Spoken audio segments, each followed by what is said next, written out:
आज 232 पर्यटकांना घेऊन आणखी एक विमान मुंबईमध्ये परतणार आहे। पहलगाम येथील दहशतवादी हल्ल्यानंतर मुख्यमंत्री देवेंद्र फडणवीस यांनी निर्देश दिल्यानंतर विविध प्रयत्नातून गेल्या 2 दिवसात आतापर्यंत सुमारे 500 पर्यटक राज्यामध्ये परतले आहेत। राज्य सरकारने इंडिगो आणि एअर इंडिया अशी 2 विशेष विमानांनी पर्यटक राज्यात दाखल झाले। त्यातून 184 पर्यटक मुंबईत दाखल झालेत। दरम्यान आणखी 232 प्रवाशांसाठी आज एका विशेष विमानाची व्यवस्था राज्य सरकार करत आहे।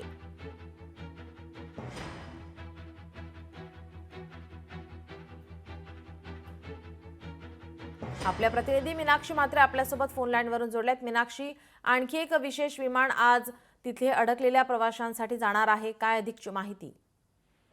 निश्चितच आपण पाहतोय की जम्मू काश्मीरमध्ये पहलगाममध्ये झालेल्या या सगळ्याच भयार हल्ल्यानंतर अनेक पर्यटक जे आहेत त्या ठिकाणी अडकून बसले होते आणि तिथून आता त्यांची मुंबईमध्ये येण्यासाठी विशेष व्यवस्था जी आहे ती राज्य सरकारच्या माध्यमातून केली जात आहे। काल देखील आपण पाहिलं तर 500हून अधिक पर्यटक जे आहेत ते राज्यात परतलेले आहेत। खरं तर मुंबईत आपण पाहिलं तर एकनाथ शिंदे असतील त्यांच्या वतीनं खासगी विमान असतील किंवा मग राज्य सरकारच्या वतीनं काही विमानं जी आहेत ती देखील मुंबईमध्ये काल आलेली आहेत आणि एअर इंडिया आणि इंडिगोच्या या 2 विशेष विमानानं आज देखील पर्यटक जे आहेत ते मुंबईमध्ये परततील। मात्र एकूणच आपण पाहतोय की 500हून अधिक जे पर्यटक आहेत ते मुंबईत परतलेले आहेत आणि मुंबईतून आपापल्या घराकडे देखील पोहोचलेले आहेत। खरं तर आपण पाहतोय की आणखी काही प्रवासी जे आहेत ते आज येणाऱ्या विशेष विमानाने मुंबईमध्ये दाखल होतील। तर आपण पाहतोय की राज्य सरकारच्या वतीने ही संपूर्णतः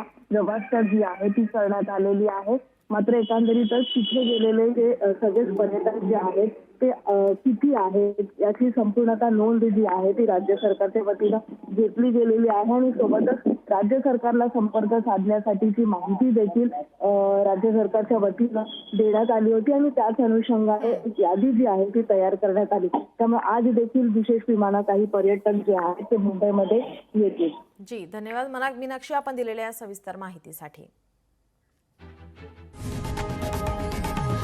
लोकशाही मराठी ऐका, पहा, जागरूक रहा।